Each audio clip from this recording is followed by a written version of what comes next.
Hello and welcome to this latest episode of my YouTube channel, Kaya Kaynak 97. For those of you who are watching, I'm in my room again. Apologies for that. Next video, I will try and get back down into the living room for a slightly nicer backdrop. Yes, my laundry is in the background there. I can kind of hold my arm up and hopefully that blocks a little bit of it. But yeah, that is the circumstances for today's video. Sorry if I'm maybe not at my most energetic today, a little bit tired. Got back in at about 1:30ish last night from the game, a late one, where Arsenal played Crystal Palace down in South London in Selhurst Park. I live all the way up in North London, and as those of you who are from London will know, despite the fact they're in the same city, it's a very, very long way away. And it was worth it as a trip in the end. Arsenal did come away 1-0 winners, and that's what we're going to talk about today. We're going to talk about all of that, all the reaction from the game, all the stuff that's still going on in the transfer market, because it is, of course, still August and we still have lots of stuff to talk about on that front.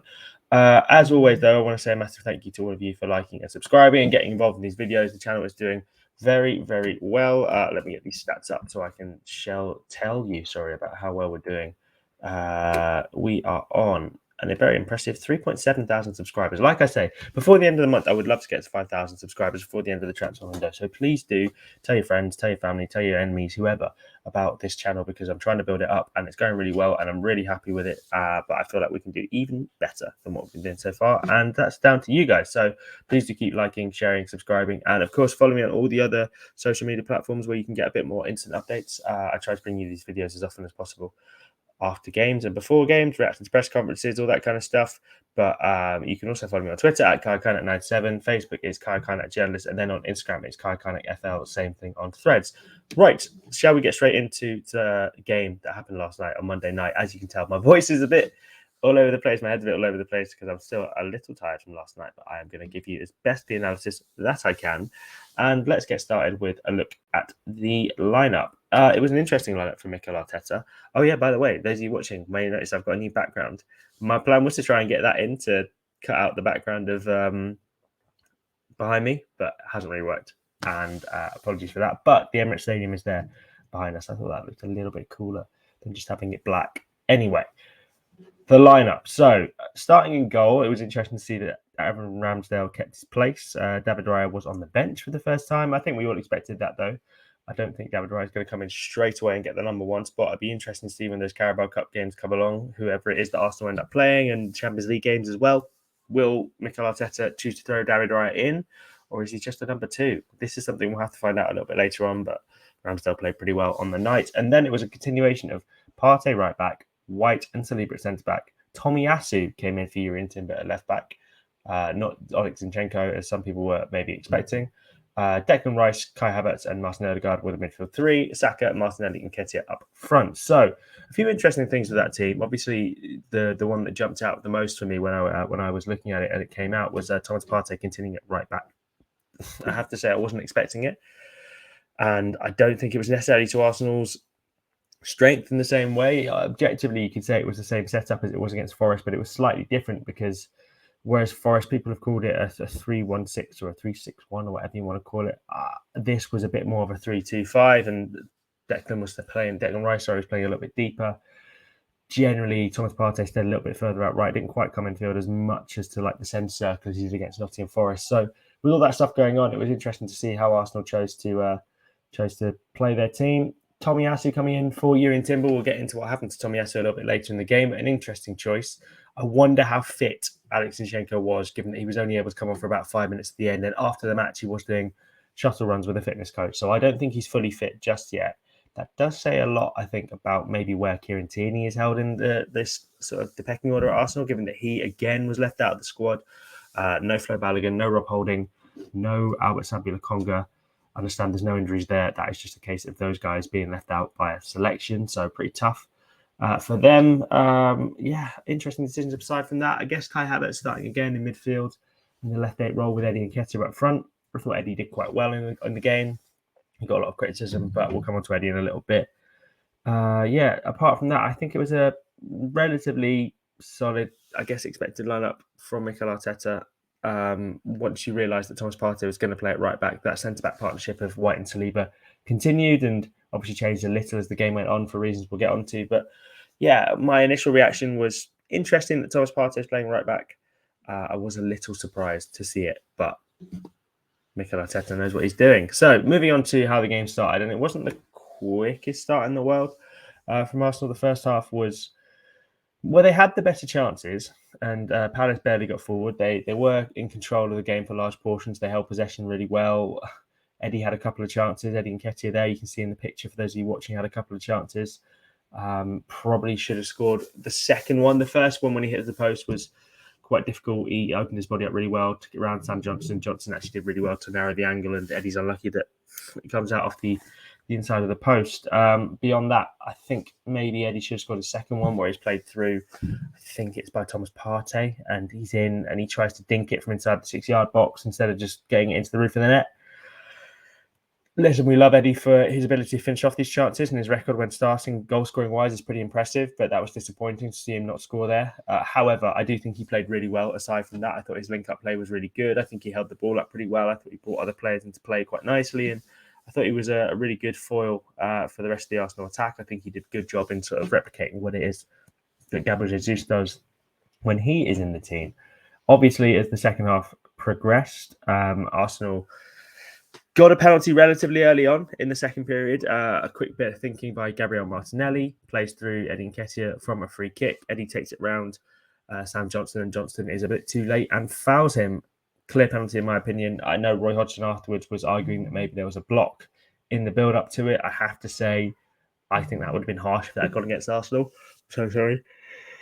I'm so sorry. Like I said, I'm very tired still from last night. But yeah, I think it would have been very harsh if that had gone against Arsenal, just because I think Eddie was doing a really, really good job up front. I think it was good thinking from him, good quick thinking from him. And I don't think the Palace defender is getting anywhere near him. Yeah, Eddie gets away from his marker quickly. Gabriel Martinelli spots him, plays the ball through, and rounds Johnson and gets the foul. And Martin Odegaard steps up to take the penalty. Interestingly, it was Odegaard that took the penalty. It's obviously been Bukayo Saka up until this point, and Bukayo Saka was making very impressive, I think, 82nd Premier League game involvement in a row, which I believe surpasses Paul Merson's record. Very impressive for him, for the young Highlander, to be involved in so many games. And remember, he's still only 21, Bukayo Saka. I assumed he was 22. I know 21 until you're 22 and all that kind of stuff, but I looked him up the other day, and his birthday is at the start of September. He is still very much 21. A really impressive achievement for him, but he didn't cap it with a goal as maybe he might have done. It was interesting. Odegaard obviously was on pens. Saka has missed technically his last two in-game penalties, if you like. Obviously scored in the Community Shield against Man City, but in the pre-season friendly against Barcelona, missed against West Ham as well, as we all know. His record prior to that had been pretty good. Scored against City, scored against Liverpool, scored against United twice from the spot, scored against Chelsea. Scored against United in the preseason friendly in New Jersey as well after the game. But the decision was taken to have Martin Odegaard take the penalty. Odegaard's record from the penalty spot in those preseason friendlies was pretty spotless. Scored in all the penalty shootouts that Arsenal took part in. Was pretty impressive in all of them. I guess it makes sense in the sense that he's such a technically gifted player, such a good striker with the ball. It makes sense that he would be a good penalty taker. I think midfielders tend to be good penalty takers. Mikel Arteta was a good penalty taker because he was technically a very gifted player. The interesting thing for me was with this, that we asked Mikel Arteta after the game, is Odegaard now your number one penalty taker? And he seemed just as surprised as everyone that Martin Odegaard was taking it. I have to say, I find it a little hard to believe, given how meticulous Arteta is with everything and how in control he likes to be of things, that he would surrender the decision-making on the penalty taking to the players. But Odegaard stepped up, put it away, a very nicely taken penalty right in the side netting. And you wonder with Odegaard, and it was an interesting thought that popped into my mind. Obviously, he got 15 goals from open play last season. He's adding penalties now to that, and he's proving he can score penalties too. If Arsenal get 5 penalties a season, he's able to keep up his open goal record. 20 goals. That is very impressive, and I think he'll be targeting that. It's a very impressive, another weapon to add to his arsenal, no pun intended. And obviously he'll be getting assists throughout the course of the season because he's a very talented player and he's got very talented forwards around him. But if Odegaard is now on penalties, fantasy players, get him in your team. And I just think that he's someone who has a lot to offer this Arsenal side. I don't think he was necessarily at his best last night, but I think he was it's interesting watching him going around the game. You can tell the leadership role he has within this Arsenal side. He was constantly sort of gesturing his hands like, crossing down, like calm it down, when Arsenal were trying to rush things, and maybe they were getting a bit impatient around how Palace were defending so deep, and maybe a few players wanted to force things. But Odegaard was constantly saying, no, let's just take our time, trust the process, as Arteta would say. And it's interesting, almost identically as Odegaard was doing that sort of chill, calm down gesture with his hands, Mikel Arteta on the touchline did the exact same thing. And I think he's certainly Arteta's right-hand man on the pitch. And yeah, a nice penalty from him to give Arsenal the lead. It looked like Arsenal were going to go smooth sailing pretty much for a win after that. Palace hadn't really offered a lot in terms of going forward. They'd had a couple of counter-attacks, but not really. William Saliba was on great form and was snuffing most of those out, and anything that had got to Aaron Ramsdale had dealt with pretty comfortably. However, Takehiro Tomiyasu picks up a first yellow for time wasting, and let me know what you think about all of these things in the comment section. What you think about the Odegaard taking penalties, what you think about Arteta not knowing about that, what you think about Eddie's display. I thought Eddie was pretty good. All those kind of things. The lineup as well. Do you think Mikel Arteta maybe should have chosen things a little differently? But this, I think, is the main talking point of controversy. And Tomiyasu is unlucky to be the first guy to pick up the yellow card. He gets it when Havertz, I think, hands the ball to, I want to say Thomas Partey, but I can't quite remember. And Tomiyasu then gets the throw in. And Arsenal had been messing around with the ball for a while, and I think it was just over 30 seconds that it took for the throw-in to be retaken. And at this point, I think the Palace fans had started to get quite wound up. As soon as Arsenal went 1-0 up, they did start to try and run down the clock. And the referees have been pretty clear in fairness, and if you do that, you are going to get yellow cards. And Tomiyasu was sort of, I guess, wrong man in the wrong place kind of thing. And he was the one who got that first yellow card. He took one for the team, if you like. But I think if there's a position on the pitch where you ideally don't want a player to be on the yellow card, it's at fullback, where they have to go into a lot of 1v1 duels, a lot of 1v1 defending, last man defending. And yeah, Tomiyasu was punished brutally for a momentary lapse in concentration. He lets Ayew run in behind him. He does touch him a little bit. You can see in his face, sort of realizes, oh my God, I'm the last man. I can't do this. Let's go of him. But that's a split second. And the touch, if there really is too much of a touch, I think it's a very small touch, is very, very minimal. A very, very harsh second yellow card. I think it was interesting that the pundits last night were apparently quite unanimous in thinking that it was a red card in terms of a second yellow. I thought it was harsh. And I think if you're going to throw a player out of the game and give them essentially the most sort of extreme punishment there is to give in professional football, it has to be for something that is egregious, in my opinion. It has to be for something that's pretty bad.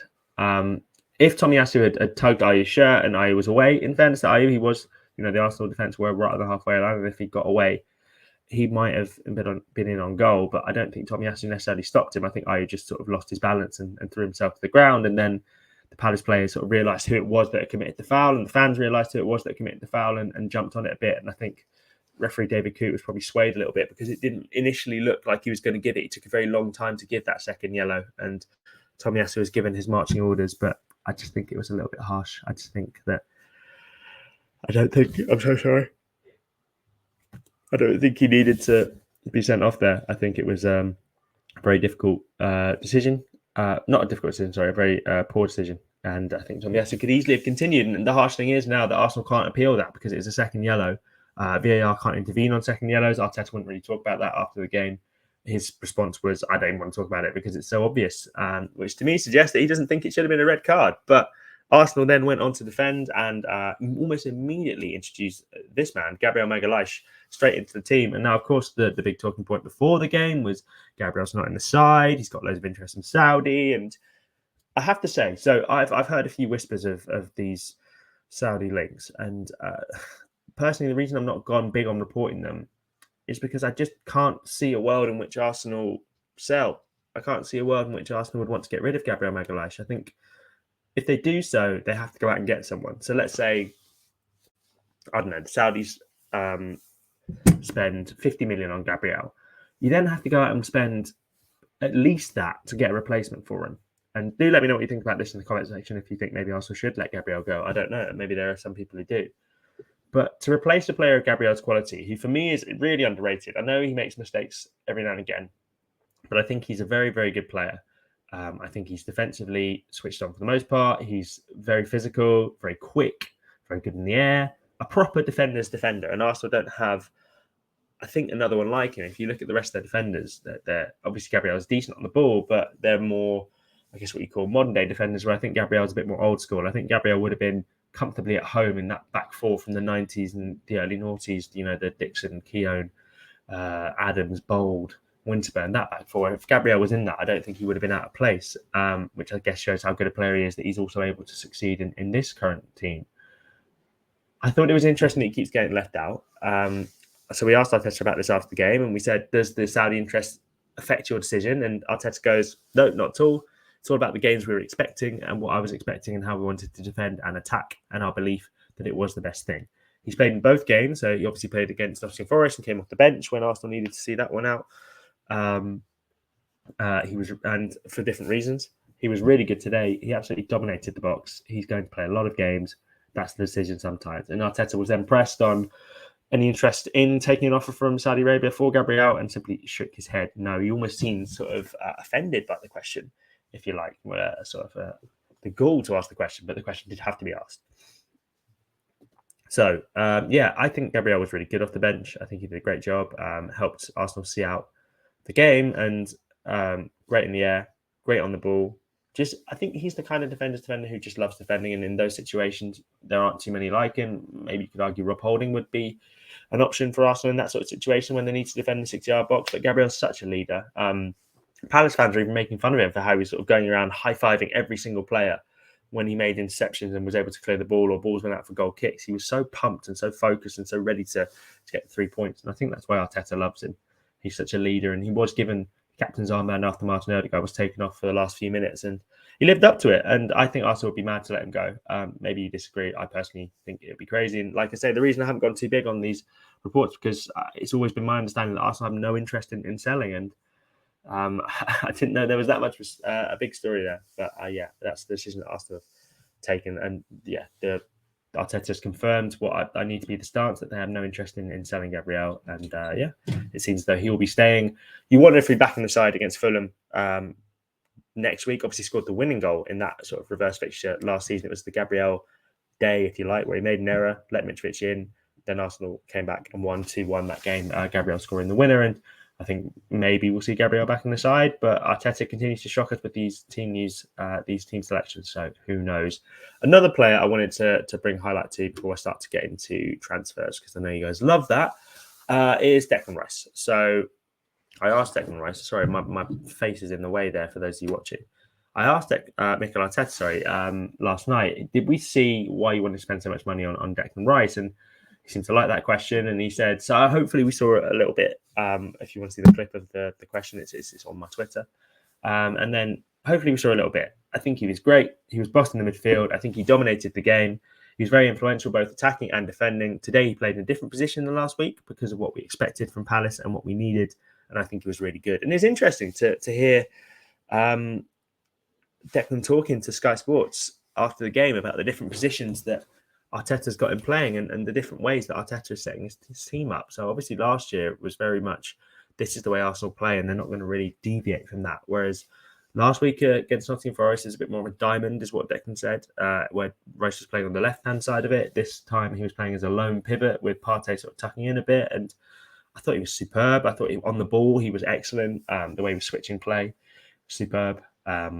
Really, really good in possession, which is maybe, I guess, slightly the question mark over Rice, if you like, although I'm not 100% sure that there is too many question marks. In terms of recovering the ball, we all know that's his superpower. We all know that's his thing, and he did it consistently, allowed Arsenal to keep the pressure on up the pitch, allowed Arsenal to not let Palace to get out, which I think is a really big difference from last year when they were caught on the counter-attack quite a lot. And I know Anthony Elanga was important in creating a counter-attacking goal for Nottingham Forest last weekend, and that's how Arsenal conceded. But I think with Declan Rice in the team, you're a lot more insured against the counter-attack than without him. And I think he just offers Arsenal so much. And again, I think Gary Neville made this point on Sky after the game. I was watching it on my way home. He said that Rice is the kind of player who rises to these occasions.